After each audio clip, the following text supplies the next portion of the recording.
Recently ওটিটিতে আসা best south movie সম্পর্কে এই ভিডিওতে কথা বলবো, যেগুলা রিসেন্টলি আমি দেখে শেষ করলাম। তোমরা যারা যারা বেস্ট সাউথ মুভি খুঁজতেছো তাদের জন্যই এই ভিডিওটা। এই ভিডিওয়ে আমি মুভিগুলোর নাম বলার সাথে সাথে তাদের জনরা প্লাস হালকা স্টোরি সম্পর্কেও তোমাদের আইডিয়া দেব। আর হ্যাঁ, এই ভিডিওয় আমি যতগুলো মুভির নাম বলবো সবগুলাই কিন্তু হিন্দি ডাবে অ্যাভেলেবেল আছে, তাই তোমরা যখন ইচ্ছা তখন কিন্তু এগুলা হিন্দি ডাবে দেখতে পারবা। তো চলো ভিডিওটা শুরু করা যাক। প্রথমে যে মুভিটার নাম বলবো সেটা রিসেন্টলি থিয়েটারে রিলিজ হয়েছে, এখনো ওটিটিতে আসেনি। তবে হ্যাঁ, তোমরা কিন্তু এর হল প্রিন্ট পেয়ে যাবা বিভিন্ন অনলাইন প্ল্যাটফর্মে। সেটার নাম হচ্ছে ডিসি। এটা কিন্তু একটা থ্রিলার রোমান্স ড্রামা জনরার সিনেমা। তবে এখানে কিন্তু যে অ্যাকশন গুলো দেখানো হয়েছে সেগুলো ছিল একদম টপ লেভেলের। এর লিড রয়ে কিন্তু লোকেশ কানাকরাজ আছে, তার অ্যাক্টিং ও এখানে আমাকে দুর্দান্ত লেভেলের লেগেছে। এখানে যদি এই সিনেমা স্টোরিটা সম্পর্কে কথা বলি তাহলে তোমরা এখানে রগারি গ্যাংয়ের একটা কাহিনী দেখতে পারবা, যারা পুলিশের কাছ থেকে অস্ত্র চুরি করে। এরপর গিয়ে তারা কিভাবে পুলিশের হাত থেকে বেঁচে যায়, কিভাবে পুলিশদের নাকানি চোকানি খাওয়ায়, পুলিশরা কি তাদের এই গ্যাংকে ধরতে পারে নাকি পারে না, এটাই তোমরা এই সিনেমায় দেখতে পারবা। যেটার প্লটটা এক কথায় বললে আমাকে দুর্দান্ত লেভেলের লেগেছে। এটা বিশেষ করে মাস অডিয়েন্সের জন্যই কিন্তু বানানো হয়েছে, তাই তোমরা যারা যারা অ্যাকশন রোমান্স ড্রামা জনরার সিনেমা দেখতে পছন্দ করো তাদের এই সিনেমাটা একদম দুর্দান্ত লেভেলের লাগবে। এরপরে সিনেমাটার যদি নাম বলি তাহলে সেটা হচ্ছে গীতা কুস্তি 2। এটা তামিলের একটা সিনেমা আর এটার জনরার ড্রামা কমেডি প্লাস স্পোর্টস। এই মুভিটা দেখায় সত্য করে বলে আমি অনেক মজা পেয়েছি, কারণ এখানে যে কমেডি সিন গুলো দেখানো হয়েছে সেগুলো ছিল একদম মারাত্মক লেভেলের। এই পুরো সিনেমায় তোমরা প্রায় 80% কমেডি দেখতে পারবা আর 20% ড্রামা প্লাস স্পোর্টস দেখতে পারবা। এখানে কিন্তু কোনো অ্যাকশনই নেই বললেই চলে। তোমাদের এই মুভির হালকা স্টোরি সম্পর্কে যদি আইডিয়া দেখতে চাই তাহলে তোমরা এখানে দেখতে পারবা যে হাজবেন্ড তার ওয়াইফকে স্পোর্টস মানে কুস্তি খেলানোর জন্য সে নিজে হাউস হাজবেন্ড হয়ে যায়, মানে ঘরের সব কাজ কাম করে, প্লাস তার বাচ্চাকেও কিন্তু সে নিজেই সামলায়, তার যাবতীয় কাজ সে নিজেই করে তার স্ত্রীকে অলিম্পিক খেলানোর জন্য। কিন্তু তার যে স্ত্রী সে যে কোচের কাছে প্র্যাকটিস করে সে কোচ গীতাকে দেখতে পায় না, এক কথায় জেলাস ফিল করে, কারণ তার হাজবেন্ডের কাছে গীতা বেশিরভাগ সময় কুংফু শিখে থাকে। আর এখানে গীতা তার হাজবেন্ডের যে কেমিস্ট্রি গুলো দেখানো হয়েছে কমেডি সিনের মাধ্যমে সেগুলো লেগেছে আমাকে একদম জোস লেভেলের হয় এক কথায় বললে। তবে হ্যাঁ, তোমরা যদি ভাবো এটা একটা মাস্টারপিস মুভি তাহলে কিন্তু না, এটা মাস্টারপিস না। আর এটার কিন্তু পার্ট 2 গীতা কুস্তি 2 এর কিন্তু পার্ট 1 ও আছে। পার্ট 1 না দেখলেও চলবে এক কথায়, কারণ এই মুভিতেই কিন্তু আগের পার্টের একটু রিক্যাপ দেখানো হয়েছে, যেটা দেখে তোমার হালকা একটা আইডিয়া হয়ে যাবে যে এই সিনেমাটা কোথায় থেকে শুরু হয়েছিল। এরপরে সিনেমাটার যদি নাম বলি তাহলে সেটা হচ্ছে বালান। এটা কিন্তু কানাডা ইন্ডাস্ট্রির একটা drama plus mystery type cinema. এই সিনেমার যদি হালকা একটা স্টোরি সম্পর্কে আইডিয়া দেই তাহলে তোমরা এখানে দেখতে পারবা একটা ছেলে ও তার মা বিভিন্ন জায়গায় যায়, যাওয়ার পরপরই কিন্তু তারা তাদের নাম পরিবর্তন করে থাকে, এমনকি সবকিছু কিন্তু পরিবর্তন করে বিভিন্ন জায়গায় তারা চলে যায়। কেন তারা প্রত্যেকবার তাদের নামটা পরিবর্তন করতেছে এর কারণ কি, এটাই তোমাদের এই সিনেমায় দেখতে হবে। এই সিনেমাটা যদি এক কথায় বলি তাহলে সেটা একদম মাস্টারপিস লেভেলের ভাই, কোনো দিক দিয়ে তুমি বোরিং ফিল করবাই না। আর এই সিনেমার আসল প্লটটা যদি তুমি ধরতে পারো তাহলে তুমি জিনিয়াস, কারণ এখানে তারা কেন এক জায়গা থেকে অন্য জায়গায় সবসময় যাতায়াত করতেছে এটা কিন্তু আমাদের কোনো ভিজুয়ালের মাধ্যমে দেখানো হয়নি। এটা কিন্তু এর যে মেইন লিড রোলে হিরোইন ছিল সে কিন্তু তার কথা বলার মাধ্যমে আমাদের সামনে প্রেজেন্ট করেছে যে কেন তারা এক জায়গা থেকে অন্য জায়গায় অনবরত নিজের আইডেন্টিটি চেঞ্জ করে যাচ্ছে। তাই আমি তোমাদের সাজেস্ট করব তোমরা যদি একদম বেস্ট সাউথ মুভি খুঁজতে চাও তাহলে এই মুভিটাই তোমাদের জন্য। এটা একদম নেক্সট লেভেলের একটা স্টোরি প্লট ছিল। তবে হ্যাঁ, এই মুভিতে কিন্তু তোমরা কোনো অ্যাকশন দেখতে পারবা না, মানে এক কথায় এটা কিন্তু মাস অডিয়েন্স এর জন্য না। যারা স্টোরি ভালোবাসে, বিভিন্ন মিস্ট্রি ভালোবাসে, তাদের কিন্তু এই সিনেমাটা একদম দুর্দান্ত লেভেলের লাগবে। এরপরে মুভিটার নাম হচ্ছে বালি ছাত্রাম্বি। এই মুভিটার আমি অ্যাকচুয়ালি টাইটেলটা ঠিক বললাম নাকি বললাম না সেটা আমি জানি না, কিন্তু এই সিনেমাটাও ছিল একদম দুর্দান্ত লেভেলের। এর যে জনরার কথা বলি তাহলে তোমরা এখানে ড্রামা, অ্যাকশন প্লাস স্পোর্টস দেখতে পারবা। এই সিনেমায় বিশেষ করে হিরো থেকে বেশি আমার ভিলেনের পারফরমেন্স ভালো লেগেছে। আর এখানে কিন্তু ভিলেন ছিল মাত্র একটা ক্যামিওই বলতে পারো ভিলেনের ভাই। আর এর কিন্তু পার্ট 2 আসবে, যে পার্ট 2 জন্য আমি বেশি অধিক আগ্রহে বসে আছি, কারণ এর পার্ট 2 তে ভিলেনকেই আসল ভাবে ইন্ট্রোডিউস করানো দেখানো হবে। এর যদি এখন স্টোরিটা সম্পর্কে হালকা তোমাদের আইডিয়া দিই তাহলে এখানে আমাদের যে হিরো তাকে একটা গ্রামে নিয়ে যাওয়া হয়, যে গ্রামে অ্যাকচুয়ালি চার্লসের লোকজন বেশি থাকে আর তারা রাজনীতিকে একটা অপবিত্র জিনিস বলে মনে করে। কিন্তু সেই রাজনীতিবিদরা তাদের ওপর অত্যাচার করে, এ কারণে তারা হিরোকে ডেকে নিয়ে যায় তাদের শিক্ষা দেওয়ার জন্য। সেই গ্রামে গিয়েই হিরো কি কি করে, এখানে হিরোইন ফির কোথায় থেকে এসে আবার ফির হিরোইন চলে যায়, এসব তোমরা দেখতে পারবা এই সিনেমায়। এই স্টোরিটা অ্যাকচুয়ালি তোমাদের আমি ঠিক মতো বলতে পারবো না, কারণ তোমরা যখন সিনেমা দেখতে ধরবা তখনই তোমরা আসলে স্টোরিটা সম্পর্কে হালকা একটু আইডিয়া পাবা। এখানে ফুলফিল ভাবে আমাদের স্টোরিটা দেখানো হয়নি, কারণ এর পার্ট 2 তে আমাদের আসল স্টোরি দেখানো হবে। তবে হ্যাঁ, এখানে মার্কো যে ভিলেন ছিল সে ভিলেনটাই কিন্তু এখানে আছে, যেটা একটা কম সময়ের জন্য বলতে পারো সে মোটামুটি তার ভালোই পারফরমেন্স দিয়েছে, কিন্তু মেইন ভিলেন ভাই তাকে দেখার জন্য আমি বেশি এক্সাইটেড। তো এটাও বলতে পারো সাউথ মুভি হিসাবে একটা দুর্দান্ত লেভেলের মুভি ছিল। এরপরে সিনেমাটা যে কথা বলি তাহলে সেটা হচ্ছে মা ইন্তি ভঙ্গরম।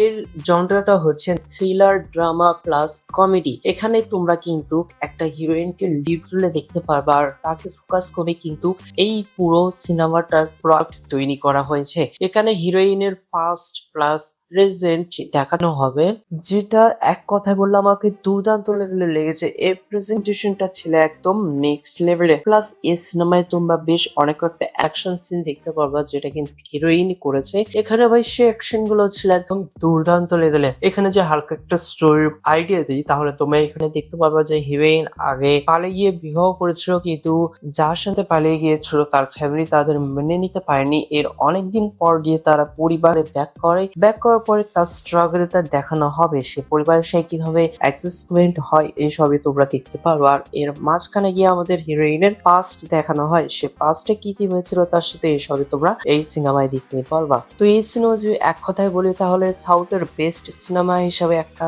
দুর্দান্ত লেভেলের সিনেমাই পড়তে পারো। এরপরে সিনেমাটা যে কথা বলি তাহলে সেটা হচ্ছে পরিমালা অ্যান্ড কো।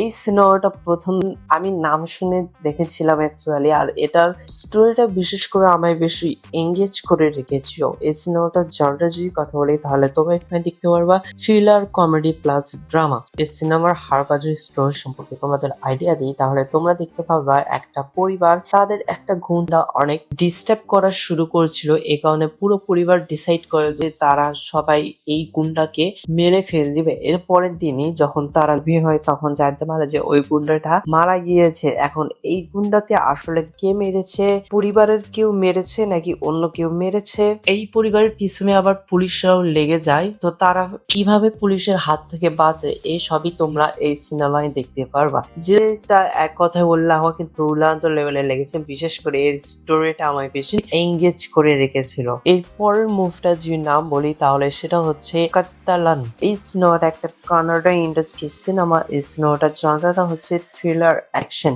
এই সিনেমাটা প্রথমের দিকে দেখে তোমার মার্কো সিনেমার কথা মনে হবে, কারণ মার্কোর মতনই কিন্তু এখানে প্রায় প্রত্যেকটা ব্যাকগ্রাউন্ড বলো, সেট বলো, অ্যাকশন টাইপ বলো আমাদের সামনে প্রেজেন্ট করা হয়েছে। বিশেষ করে বিজিএম গুলা লেগেছে আমায় দুর্দান্ত লেভেলের। এটা কিন্তু হাম্বলের ফিল্ম, তার মানে তোমরা বুঝতেই পারছো কি লেভেলের সিনেমা এটা। এই সিনেমার যে স্টোরিটা সম্পর্কে তোমাদের আইডিয়া দিই তাহলে এই সিনেমায় তোমরা দেখতে পারবা হাতির দাঁতের ব্যবসা নিয়ে একটা গ্যাং আছে, সে গ্যাং নিরীহ লোকদের অত্যাচার করে। সেই অত্যাচার থেকে আমাদের হিরো কিভাবে তাদের উদ্ধার করবে, এখানে ভিলেনদের কিভাবে মেরে ফেল দিবে, এসবই তোমরা দেখতে পারবা। আর এর কিন্তু পার্ট 2 আসবে, যেটার জন্য এক কথায় বললে আমি বেশি এক্সাইটেডমেন্ট না, তবে হ্যাঁ এর পার্ট 2 আসলে কিন্তু অবশ্যই দেখবো, কারণ এর পার্ট 2 তে যে ভিলেন থাকবে তাকে কিন্তু এই সিনেমার শেষেই ইন্ট্রোডিউস করানো হয়েছে বা ক্যামিও দিয়েছে বলতে পারো। আর এই সিনেমাটা যারা বেশি অ্যাকশন পছন্দ করে তাদের একদম দুর্দান্ত লেভেলের লাগবে, মাস অডিয়েন্স করে এই সিনেমাটা তৈরি করা হয়েছে। এরপরের মুভিটার যদি নাম বলি তাহলে সেটা হচ্ছে ওয়াজার 2 বায়োপিক অফ এ বিলিনিয়ার্স বস। মুভিটার টাইটেল যেরকম বিশাল বড় সেরকম কিন্তু স্টোরিটাও একদম দুর্দান্ত লেভেলের ছিল। এর জনটা হচ্ছে drama comedy plus coming of age. এখানে তোমরা 4টা নাকি 5 জনের একদম ছোটবেলা থেকে শুরু করে তাদের ইয়ং জেনারেশন মানে 20 বছর 22 বছর পর্যন্ত তারা কি কি স্ট্রাগল করে, তাদের স্কুল জীবন কেমন ছিল, তাদের কলেজ জীবন কেমন ছিল, এখানে তারা কিভাবে একটা গ্যাং তৈরি হয়, তারা কিভাবে মাদকাসক্তে ফির আসক্ত হয়, কিভাবে সেখান থেকে বের হয়ে আসে, এই সবই কিন্তু তোমরা এই সিনেমায় দেখতে পারবা। আর এই স্টোরিটার সম্পর্কে যে কথা বলে আমি যে সব আগে বললাম না, এইগুলাই তোমাদের সামনে স্টোরি হিসাবে কিন্তু প্রেজেন্ট করা হবে, যেগুলো এক কথায় বললাম আমার দুর্দান্ত লেভেলের ছিল। এই সিনেমাটা বিশেষ করে ইয়ং জেনারেশনের জন্য কিন্তু তৈরি করা হয়েছিল, যেটা এক কথায় বললে একদম ফাটিয়ে দিয়েছে ভাই। আর হ্যাঁ এর কিছু অ্যাকশন সিন আছে, তবে ওই ব্রুটালিটি অ্যাকশন না, একদম ন্যাচারাল অ্যাকশন। এটা যারা স্টোরি ড্রামা প্লাস বিভিন্ন শিক্ষণীয় জিনিস দেখতে পছন্দ করে তারাদের কিন্তু এই সিনেমাটা একদম দুর্দান্ত লেভেলের লাগবে। এরপরে সিনেমাটা যে নাম বলি তাহলে সেটা হচ্ছে ডাকুট। ডাকুট প্রায় অনেকদিন আগে এসেছিল, তখন আমি দেখিনি, কিন্তু ওটিটিতে আসার পরে আমি দেখেছি।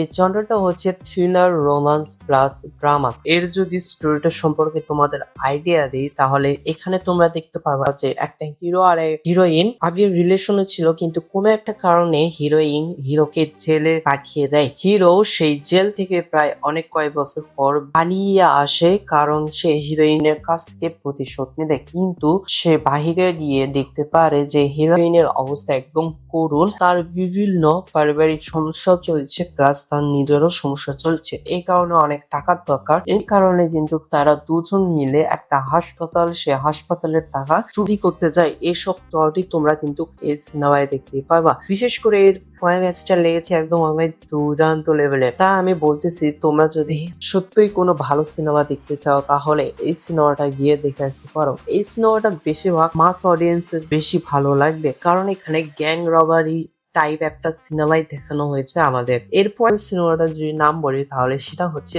With love. তোমরা যদি ফ্যামিলি ট্যুর দেখে থাকো তাহলে সেই সিনেমার ডিরেক্টরই কিন্তু এই সিনেমাটা তৈরি করেছে, যেটা কিন্তু জনরার রোমান্স প্লাস ড্রামা ভাই। এখানে রোমান্স কথাটা থাকলেও অ্যাকচুয়ালি রোমান্স নাই বলতে পারো, এখানে কমেডি আছে একদম নেক্সট লেভেলের। আর এখানে বিশেষ করে ভাই স্টোরি একটা সিম্পল স্টোরি, কিন্তু সেটা যে এত ইউনিক ভাবে প্রেজেন্ট করা যায় ডিরেক্টর কিন্তু এই সিনেমার মাধ্যমে আমাদের দেখিয়ে দিয়েছে। এর কাস্ট কিন্তু ছিল একদম নতুন বলতে পারো, তারা আগে বেশ ভালো কোনো সিনেমায় অ্যাক্টিং করেনি, কিন্তু তারা কিন্তু এই সিনেমায় পুরো ফাটিয়ে দিয়েছে। এই সিনেমায় যদি আমি তোমাদের হালকা একটু স্টোরি সম্পর্কে আইডিয়া দিই তাহলে তোমরা এখানে দেখতে পারবা যে একটা ছেলে আর একটা মেয়ে তাদের প্রথম সাক্ষাতেই তারা জানতে পারে যে তারা একই স্কুলে ছিল, কিন্তু সিনিয়র জুনিয়র হিসাবে তাদের আগের রিলেশন বা পছন্দ ছিল, তো তাদের খুঁজতেই বের হয় তারা একসাথে।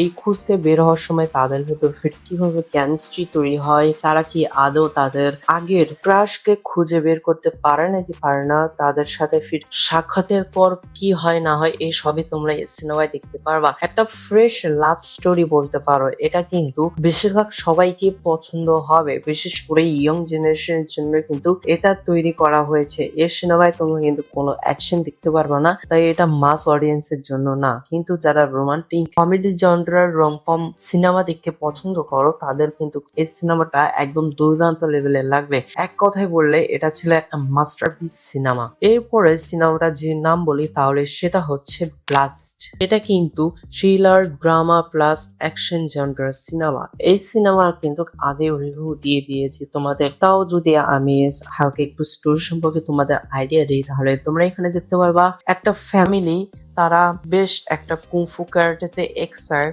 কিন্তু কোনো না কোনো কারণে তারা একটা গ্যাংয়ের সাথে ফাইটিং শুরু করে। সেটা কি কারণে করে এটাই তোমাদের এই সিনেমায় দেখানো হবে। বিশেষ করে এই সিনেমায় যে অ্যাকশন গুলো দেখানো হয়েছে না ভাই, সেগুলা ছিল একদম দুর্দান্ত লেভেলের। এই সিনেমার যত সম্ভব 1 ঘন্টা 58 মিনিটের, তার ভেতর তোমরা প্রায় 1 ঘন্টায় অ্যাকশনই দেখতে পারবা। শেষমেশ গিয়ে আদৌ কি তারা ওই গ্যাংকে শেষ করতে পারে নাকি পারে না, এটাই তোমাদের এই সিনেমায় দেখানো হবে। তো এই ছিল আমার দেখা বেস্ট সাউথ মুভিগুলোর ভেতর কয়েকটা মুভি। এর ভেতর তোমরা কোনটা কোনটা আগেই দেখে রেখেছো অবশ্যই কিন্তু কমেন্টে জানিয়ে দেবা। আর হ্যাঁ, তোমরা যারা যারা এখনো বেশ অনেক কয়েকটা দেখোনি, আমি তাদের সাজেস্ট করবো তোমরা এগুলোর ভেতর যে কোনোটা দেখা শুরু করতে পারো। এগুলো তোমাদের সত্য করে বলতেছি বেশ ভালোই পরিমাণ একটা এন্টারটেইন দেবে। তো শেষ গিয়ে একটা কথা বলবো, তোমরা যারা যারা এখনো চ্যানেলকে সাবস্ক্রাইব করনি অবশ্যই চ্যানেলকে সাবস্ক্রাইব করে রাখো। নেক্সট মুভি রিলেটেড আরো নতুন কোনো ভিডিও আনার চেষ্টা করব। সে পর্যন্ত সবাই ভালো থেকো। Good bye.